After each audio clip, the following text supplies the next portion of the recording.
में सीएम की कुर्सी 2500 करोड़ के लिए बिकती है। बीजेपी ने कर्नाटक में सिर्फ भ्रष्टाचार किया। कर्नाटक की जनता ने बीजेपी की सरकार को 40% की सरकार कहा है।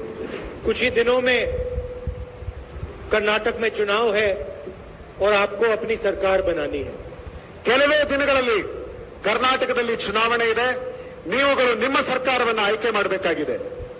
आपको याद होगा कि पिछले चुनाव में आपने बीजेपी की सरकार नहीं चुनी थी। ನಿಮಗೆ ನೆನಪಿದೆ, ಕಳೆದ ಚುನಾವಣೆಯಲ್ಲಿ ನೀವು ಬಿಜೆಪಿಗೆ ಮತವನ್ನು ಕೊಟ್ಟಿಲ್ಲ, ಅವರನ್ನು ಆಯ್ಕೆ ಮಾಡಿಲ್ಲ। बीजेपी ने एमएलए को पैसा देकर लोकतंत्र को नष्ट करके कर्नाटक में सरकार चोरी की थी।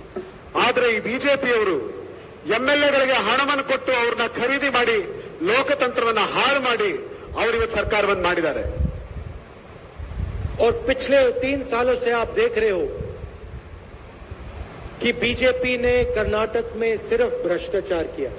ಕಳೆದ 3 ವರ್ಷಗಳಲ್ಲಿ ನೀವು ನೋಡ್ತಾ ಇದ್ದೀರಾ, ಈ ಬಿಜೆಪಿಯವರು ಕರ್ನಾಟಕದಲ್ಲಿ ಕೇವಲ ಭ್ರಷ್ಟಾಚಾರವನ್ನು ಮಾತ್ರ ಮಾಡ್ತಾ ಇದ್ದಾರೆ। और कर्नाटक की जनता ने बीजेपी की सरकार को 40% की सरकार कहा है।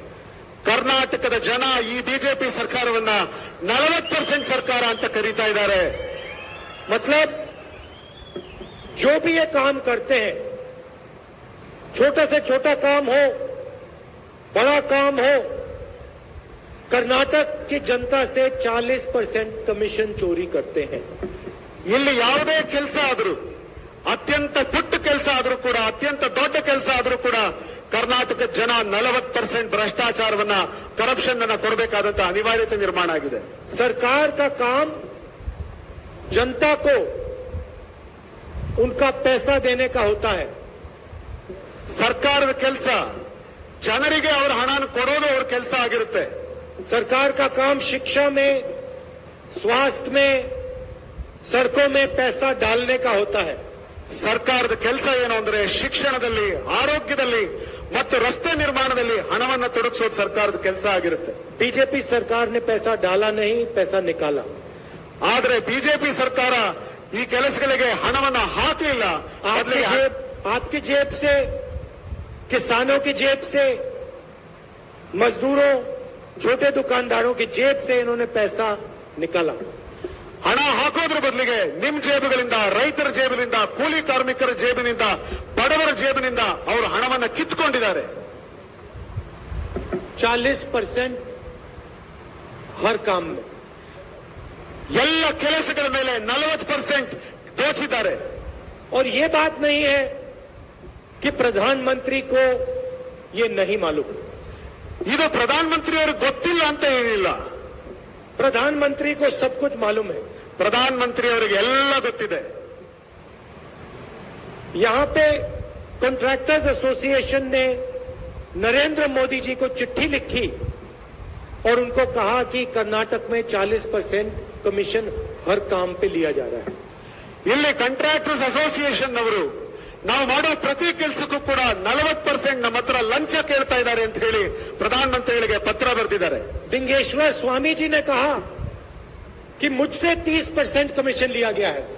ದಿಂಗಾಲೇಶ್ವರ ಸ್ವಾಮಿಗಳು ಒಬ್ರು ಮಠಾಧೀಶರು ಕೂಡ ಹೇಳ್ತಾ ಇದ್ದಾರೆ, ನನ್ನ ಹತ್ರ ಕೂಡ ಈ ಸರ್ಕಾರ 30% ತಗೊಂಡಿದ್ದಾರೆ ಅಂತ। यहां पुलिस सब इंस्पेक्टर स्कैम हुआ, असिस्टेंट प्रोफेसर स्कैम हुआ, असिस्टेंट इंजीनियर स्कैम हुआ, कोऑपरेटिव बैंक स्कैम हुआ। ಇಲ್ಲಿ ಪೊಲೀಸ್ ಸಬ್ ಇನ್ಸ್ಪೆಕ್ಟರ್ ಅಪಾಯಿಂಟ್ಮೆಂಟ್ ಅಲ್ಲಿ ಸ್ಕ್ಯಾಮ್ ಆಗಿದೆ, ಜೊತೆಗೆ पुलिस ಎಂಜಿನಿಯರ್ಸ್ ಅಪಾಯಿಂಟ್ಮೆಂಟ್ ಅಲ್ಲಿ ಸ್ಕ್ಯಾಮ್ ಆಗಿದೆ, cooperative bank scam, cooperative bank sector ನಲ್ಲಿ ಸ್ಕ್ಯಾಮ್ ಆಗಿದೆ, ಪ್ರತಿ ಹಂತದಲ್ಲಿ ಕೂಡ ಇಲ್ಲಿ ಸ್ಕ್ಯಾಮ್ ಆಗಿದೆ। और बीजेपी के एमएलए ने स्वयं कहा, मीडिया को कहा कि कर्नाटक में सीएम की कुर्सी 2500 करोड़ के लिए बिकती है। ಬಿಜೆಪಿಯ ಎಂಎಲ್ಎನೇ ಸಾರ್ವಜನಿಕವಾಗಿ ಹೇಳಿದಾನೆ, 2,500 ಕೋಟಿ ಕೊಟ್ಟು ಈ ಕರ್ನಾಟಕದಲ್ಲಿ ಮುಖ್ಯಮಂತ್ರಿ ಆಗಿದ್ದಾರೆ ಇವರು ಅಂತ। तो प्रधानमंत्री को ये चीजें मालूम है, ये छुपी नहीं है। ಪ್ರಧಾನಮಂತ್ರಿಗಳಿಗೆ ಇದೆಲ್ಲವೂ ಕೂಡ ಗೊತ್ತಿದೆ, ಗೊತ್ತಿಲ್ಲ ಅಂತೇನಿಲ್ಲ।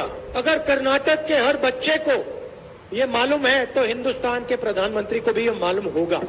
ಕರ್ನಾಟಕದಲ್ಲಿರುವಂತಹ ಪ್ರತಿ ಮಗುಗೂ ಇದು ಗೊತ್ತಿದೆ ಅಂತ ಅಂದ್ಮೇಲೆ ಈ ದೇಶದ ಪ್ರಧಾನಮಂತ್ರಿಗೂ ಕೂಡ ಇದು ಗೊತ್ತಿರಲೇಬೇಕು। तो मेरा सवाल नरेंद्र मोदी जी से यह है कि पिछले 3 सालों में जब आपको मालूम था कि कर्नाटक में 40% चोरी हो रही है तो आपने क्या किया?